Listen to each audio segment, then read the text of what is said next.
Isn't it great to hear that 90-year-olds are being put on trial for Nazi war crimes? I mean, thank God they're finally getting what they deserve. Your Honor, we find the defendant guilty of 6 million accounts of accessory to murder. All right, Mr. Spetz, I'm giving you 300,000 life sentences for your crimes, and we're all gonna pretend you won't be dead in 2 weeks anyway. Justice has been served. Dismissed. There was a show I saw on Netflix about these guys whose job it is to hunt down German geezers from World War II and turn them in. How do you take pride in that career? So what do you do for a living? I track old people and send them to jail. Are they bad people? They were 60 years ago, that's all that matters. Some of these convictions they're getting are for people who didn't do anything, but were just present during the kill sequences of the Holocaust. Like they're actually being held accountable for just being in the vicinity of genocide.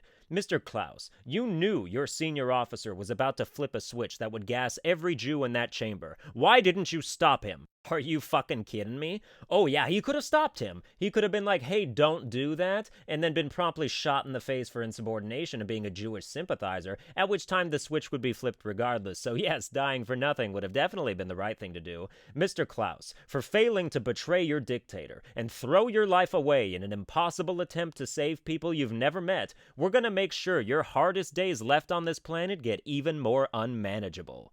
Unless these old Nazi war criminals are taking it upon themselves to continue the work of Hitler today by abducting Gentiles and killing them in 2016, maybe you could just leave them alone. That's like rubbing your senior citizen dog's nose in a carpet pee stain it left when it was a puppy. Remember this? Remember what you did all those years ago? I'm still mad about it. That stain is long since bleached, but I'm still gonna punish you so hard.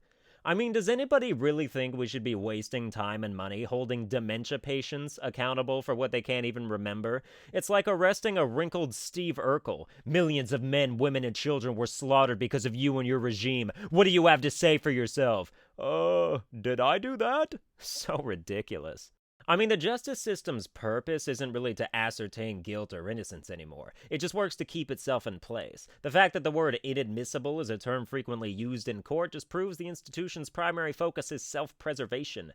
You could find the defendant's bloody fingerprints on the murder weapon, but if you happen upon it outside of a warrant-sanctioned search, it's inadmissible. They throw that shit out of evidence. Hey, I have proof that this guy's guilty. The gun he used to shoot the victim, it was under his bed. I just kind of went in there while he was at the grocery store and took it. Well, did you have a warrant? No, because that's fucking stupid. So you're saying you broke into this man's house? Now you're under arrest. Oh, cool. I guess the system does work.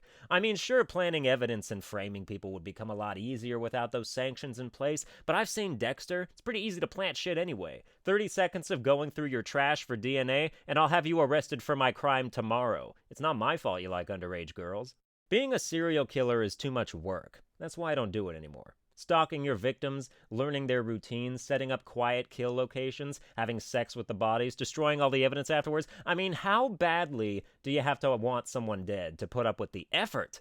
I miss the old days, before they had any forensic technology. Back then you could stab your next door neighbor, clean nothing, leave all the prints you want, and then just grab your coat and go back to your house. When the police come to your door to question you, just say, it wasn't me. And they're like, well, we can't prove otherwise. They go back to the precinct and the captain's like, here, have a paycheck for trying. By the way, our murder solve rate is 2%. Keep wearing those hats. I'd love to be suspected of murder. Not having done it, but just having the police think I did. I would live for those interrogations where they're so sure they've got the right guy, but then it turns out I had an alibi and somebody else confessed. I'd play into it. I'd drop hints that I'm guilty and act kind of deranged until the lack of evidence exonerated me, and the cops would be like, what the fuck is wrong with you? I'm like, thanks for the great week. Well, that's going to do it for this episode. I hope you enjoyed it. If you did, please be sure to like, share, and subscribe, and I will see you guys next time.